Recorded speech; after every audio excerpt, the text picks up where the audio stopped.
Friends,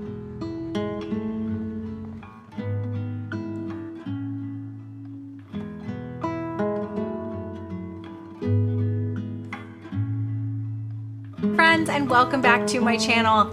I have been wanting to record this video for like 10 days at this point in time, but obviously life happens. I actually was in Michigan for a speaking engagement last week, so I was not able to record content on the timeline that I wanted to, but it's okay, better late than never, right? And so I'm here today and I want to talk to you all about how to avoid summer burnout, because I think we consistently think of summer as a time where we are going to naturally overcome any stress and burnout that's going on in our lives. But the fact of the matter is we can actually burn out more over the summer because of a few common things that we do that we're going to touch on in this video.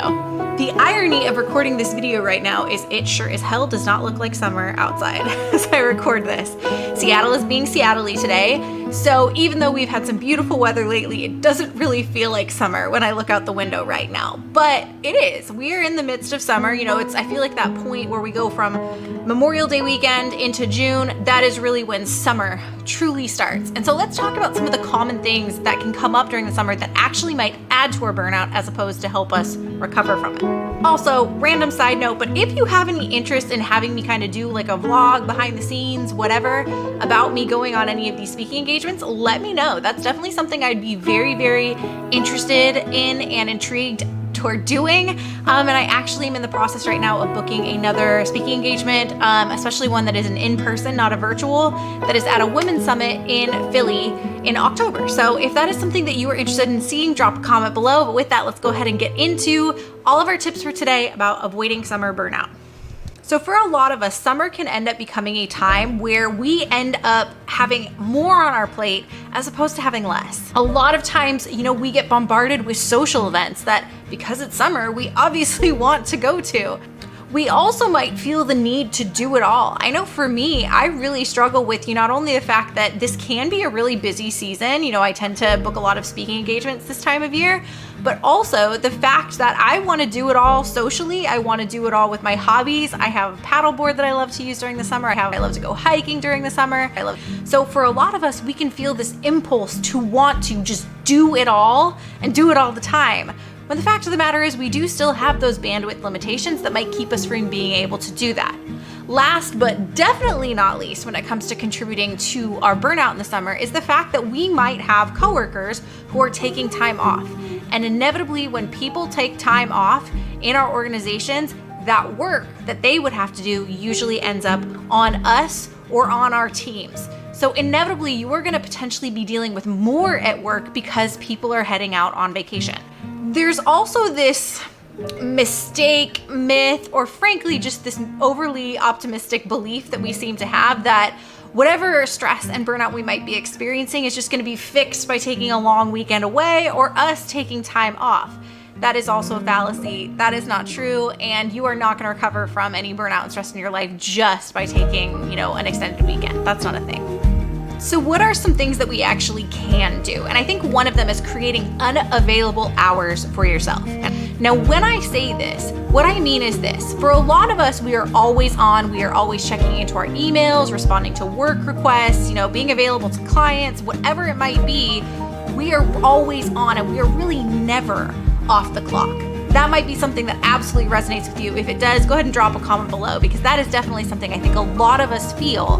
No matter what kind of work we're in, we feel like we can never be fully off. What we can do, though, is we can create some sort of boundaries around our work time that can help us to give ourselves pockets of time over the course of the day when we are truly disconnected.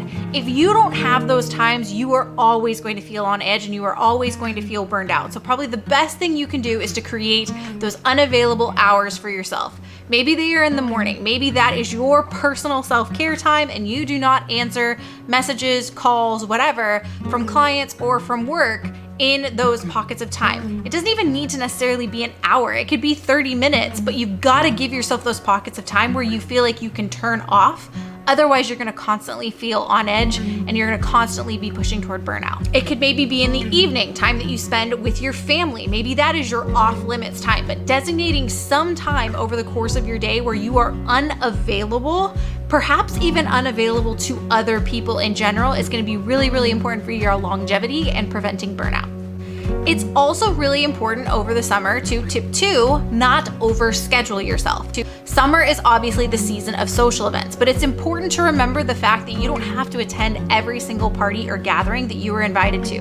Hell, I got invited to a wedding last summer that I frankly just didn't feel was going to be an enjoyable experience for me. It kind of felt like something that was going to be more draining than it was going to be fun and enjoyable. I didn't feel particularly close to the couple. So I ultimately, said, best wishes, have a great day, and I didn't attend the event. You don't always have to attend everything that you were invited to if it's something that you don't feel like is going to be rejuvenating to you. I do think there is a place in terms of our social calendars for us to be a little bit selfish. The things that you add to your social calendar should be things that you are a hell yes about, that you actually want to go to and want to be at. And if you don't feel that way, maybe that's something you should reconsider having on your social calendar. We've got to be selective sometimes about which events we attend and which events we don't, because even though summer is like this time of year where we feel like we've really got to take advantage, it is still multiple months. So we need to make sure we're pacing ourselves in a way that is going to sustain us for the duration of the summer months. If you're feeling overwhelmed too, don't be afraid to say no to invitations you might be receiving, or even to take breaks from socializing for a day or two, or to just take breaks during social events. That I think is really important when it comes to the social component. So that is tip number 2, don't overschedule yourself, and don't feel bad if you have to say no to events. Along that same vein, tip number 3 is actually to create a to-don't list. It's just like a to-do list, but basically what it is you saying, hey, these are things that I am not gonna let myself do this summer. I actually did 75 hard last summer, so one of my to-don'ts last summer was not drinking socially. Maybe for you this summer, it's gonna be about things that you are not gonna do. Maybe you don't wanna drink socially. Maybe you don't wanna go to events that, don't actually sound fun to you. Maybe that's something you were saying no to this summer. Maybe it's checking your work email after hours, or maybe you are committing to not working on weekends this summer. What is your to-don't list? Because having to-don't lists, kind of getting outside of that mindset of, oh, I have to do it all, can be a very, very important thing when it comes to having, again, that longevity that you can sustain over the course of the entire summer. Tip number 4 is to take time to pause and rest. And when I say this, I think it's really important to, again, emphasize the fact that rest does not have to be sleep. It can be anything that helps you to recharge your batteries, whether it's taking a hot bath, going to get a massage. Any of those things can recharge your batteries. So whatever thing feels like it's gonna pour back into you, that is a great thing to do. Read a book, go for a walk. Really, what I think we should think about this one is make sure you take some time each day, and I do think this is something we should make time for each day. Make sure you're taking time for something each day to do something that pours back into you and makes you feel relaxed and rejuvenated. Some of my favorite things to do are obviously to go for walks. I love going for walks, especially kind of a leisurely, I'm not trying to hoof it up about a mountain walk. Just like a nice leisurely walk in the morning. I love getting massages. I love taking hot baths. I love reading. I love journaling.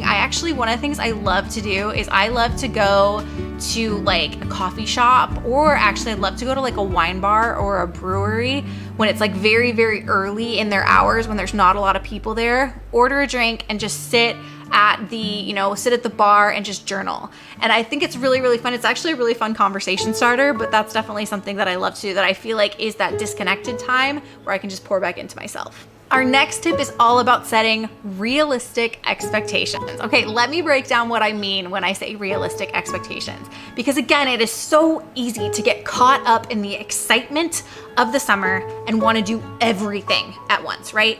I totally get that, especially because I live in one of those cities where it literally is only worth living in the city for these 3 months out of the year. I mean, that might be a little bit of an extreme version, but literally the only nice weather we get is in these 3 months over the summer. So I get that mentality. Trust me when I say that.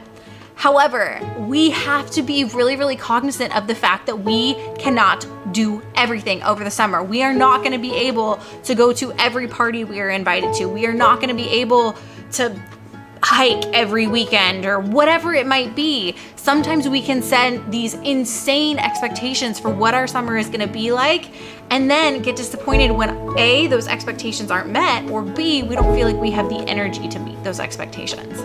I guess what I'm trying to say is that your summer is not wasted if you didn't have a social event every single day or even every single weekend. And I think sometimes we can feel like that. Setting unrealistic expectations for yourself is only going to lead to stress, burnout, and at a minimum, potentially disappointment. So be honest with yourself. What is something that you can realistically accomplish this summer? Whether we're talking about goals, work, hobbies, social engagements, whatever it might be, what is a realistic balance of what you can accomplish this summer and still feel like your summer was rejuvenating and not draining? I think that last bit is super, super important.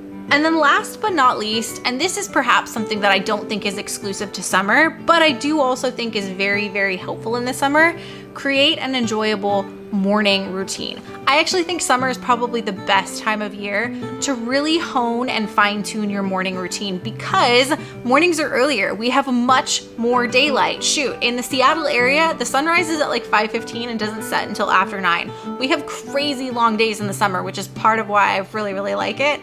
But creating that morning routine in the summer can really, really help get you excited and get you motivated to get out of bed. And then it's something that you can then carry into the fall and the rest of the year. Now, when I say create an enjoyable morning routine, this is really what I mean. Because when you have a morning routine that you enjoy, that helps get you out of bed feeling good in the morning, it is going to carry you through the rest of the day and really set the tone for the rest of the day. And how I recommend doing this is by focusing on building that routine around things you enjoy. Maybe you relish that cup of coffee in the morning. Maybe you love reading. Maybe you love going for a walk in the morning. Maybe you're a gym rat and you absolutely love hitting the gym before anybody else is there. Whatever it is, what is something that you look forward to that you could build your morning routine around? That is gonna help you to not only get out of bed in the morning, but again, to set the tone and really kickstart your day with a morning routine that's gonna pour into you and make you feel good. In a nutshell, the key to avoiding burnout in the summer is to pace yourself, prioritize those things that are gonna help you sustain your energy, sustain your self-care, to take care of yourself and take time for yourself, and be intentional about how you socialize and how you spend your time. Constantly think about not only what you're going to relish, what is gonna pour back into you, but what is going to be something that you can sustain for the entirety of the summer. Summer may be gone in a blink, as so many of us often say, but the fact of the matter is it is still a couple months. So make sure you are setting realistic expectations, that you're thinking sustainably for the long term, and that you are creating a summer that you can really, really enjoy and that isn't gonna drain you. So I hope you enjoyed these tips. I hope you enjoyed hearing a little bit more about my thoughts on how you can avoid burnout in the summer. Go ahead and drop any questions or comments below. I'd love to hear if there's any tip that really, really resonated with or jumped out at you. I promise I'll get back into a little bit more of a consistent routine with these. I don't have any speaking engagements for a while. Don't forget to like and subscribe so that the algorithm keeps recommending these videos to you. And with that, I will talk to you next time. Bye.